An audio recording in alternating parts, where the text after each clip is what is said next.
ఎంత మేము సమర్థవంతంగా ఎదుర్కొని ప్రజలకు తెలియబెట్టాక ప్రజలు వాళ్ళు సేవ అయ్యారు. మీ దుర్మార్గమైన పరిపాలన నుంచి అది మీకేమి తెలీదా? నిజంగా ప్రజలు ఇవాళ రెండోసారి మిమ్మల్ని రాకుండా ప్రజలు తమను తాము కాపాడుకున్నారు కూటమిని ఎన్నుకోవడం ద్వారా. అరే నా కళ్ళ ముందు నేను చూశాను, జంగారెడ్డిగూడెంలో కొన్ని ఒక 20-25 మంది సామాన్యమైనటువంటి పనులు చేసుకునేవాళ్ళు కల్తీ సారా తాగి చచ్చిపోతే మీరు శాసనసభ సాక్షిగా ముఖ్యమంత్రి అయ్యండి ఇది సహజ మరణాలు న్యాచురల్ గా చచ్చిపోయారంటారా? కల్తీ సారా తాగి చచ్చిపోతే కనీసం విచారించి ఆ కుటుంబాలకు ఏదైనా ఎక్స్గ్రేషియం ఏదైనా ఇచ్చి కదా మీరు మాట్లాడాలి. ఇది సహజ మరణాలు, ఒక కాన్స్టిట్యూషన్ ఎంతమంది చచ్చిపోతారంటారా? అది మీకేమి అసలు మీకు ఇచ్చేమనుకుంటున్నట్టు కూడా అనిపించలేదు. అప్పుడు కౌలు రైతులు కొన్ని వేల మంది ఆత్మహత్యలు చేసి చచ్చిపోయారు. వాళ్ళకి కనీసం సింపతి చూపించకపోగా ఏమాత్రం కొద్దిపాటి సాయం కూడా చేయలేదు మీ ప్రభుత్వం, వైసీపీ ప్రభుత్వం. వాళ్ళ కుటుంబాలు రోడ్డును పడిపోతుంటే వాళ్ళ కనీసం సానుభూతి కూడా లేదు మీ దగ్గర నుంచి. అదే తప్పు కదా మీకు? వాళ్ళ పిల్లలు రోడ్లు పడిపోయి నాశనం అయిపోతుంటే అదే రైతులు భరోసా, రైతులకు మీరు ఇచ్చేటువంటి ఇదే. ఒకసారి వెళ్ళి చూడండి, ఆంధ్రప్రదేశ్కి ఒక రైతును అడగండి వైసీపీ ప్రభుత్వం మీకేం చేసిందో. మాకన్నా కూడా మీ వైసీపీ పార్టీకి మాడు పగిలిపోయే ఆన్సర్స్ వాళ్ళే చెప్తారు. నేను చాలా తక్కువ చెప్తున్నాను. ఇంకా వర్షాలకి పంటలు పాడైపోయినాయండి, మాకేంటి దారి అని చెప్పి మీ వైసీపీ ఎమ్మెల్యేని అడిగితే రైతులు నెరిపప్పలనేంత తులకనగా మాట్లాడితే అరే తప్పు రా బాబు ఇట్లా అనకూడదని అని చెప్పాల్సిన బుద్ధి చెప్పాల్సిన ఆ బాధ్యత లేదా మీకు? అప్పుడు మీరేం మాట్లాడలేదా? కాబట్టి మీ పరిపాలనలో గంజాయి, డ్రగ్స్ విచ్చలవిడిగా అమ్ముడైనయే, విచ్చలవిడిగా జనాల్లో చలామణి, బ్లేడ్ బ్యాచ్లు, దుర్మార్గ మనుషులు తయారయ్యారే, ఎంతో మంది జీవితాలను పొట్టను పెట్టుకున్నారే. ఆ గంజాయిని ఆపాలను లేకపోతే ఆ డ్రగ్స్ ని కంట్రోల్ చేయాలనేటువంటి ఆలోచన మీకు రాలేదా? ఎందుకు వస్తుంది?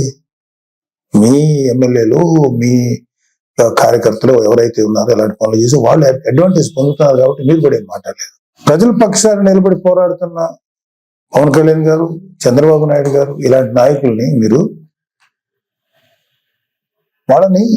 వాళ్ళ విధి విధానాలను విమర్శించకుండా వాళ్ళ వ్యక్తిగతమైన జీవితాల్లోకి ఎంటర్ అయిపోయి వాళ్ళ కుటుంబాన్ని రోడ్డుకి ఇచ్చాలని ట్రై చేసి వాళ్ళ ఫ్యామిలీస్ మీద మాట్లాడినప్పుడు మీకు కనీసం చేకుంటున్నట్టు కూడా అనిపించలేదా?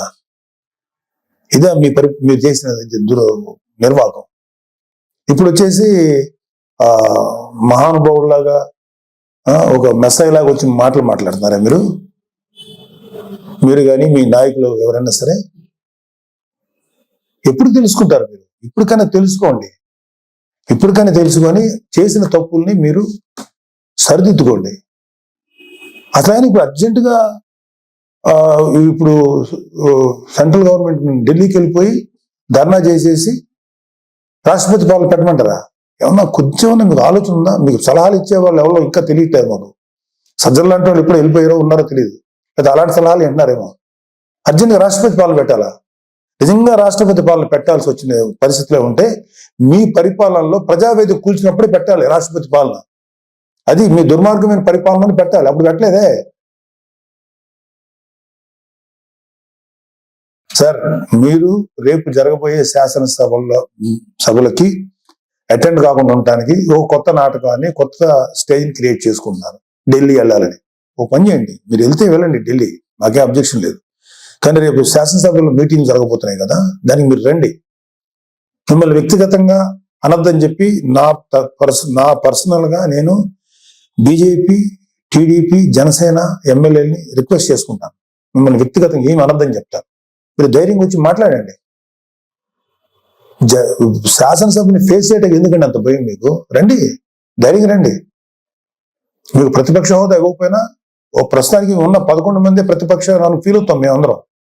క్వశ్చన్ చేయండి. కూటమి ప్రభుత్వాన్ని శాసనసభలోనే అడగండి. రోడ్ల మీదకి వచ్చి మాట్లాడితే ఎట్లాగా?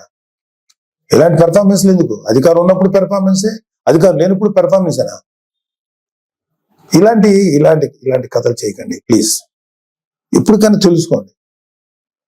మీ మీద మాకు వ్యక్తిగతంగా ఎటువంటి కోపం లేదు, ఎటువంటి ద్వేషం లేదు. ప్రజలకి నష్టం జరుగుతుంది, ప్రజలు మీ వల్ల దారుణంగా నష్టపోతున్నారు. కొన్ని వందల మంది, వేల మంది ప్రజలు ఆత్మహత్యలు చేసి చచ్చిపోయారు మీ యొక్క అకౌంట్ లో. అప్పుడు అది తప్పు అని చెప్పి మేము గట్టిగా ఫైట్ చేసాం.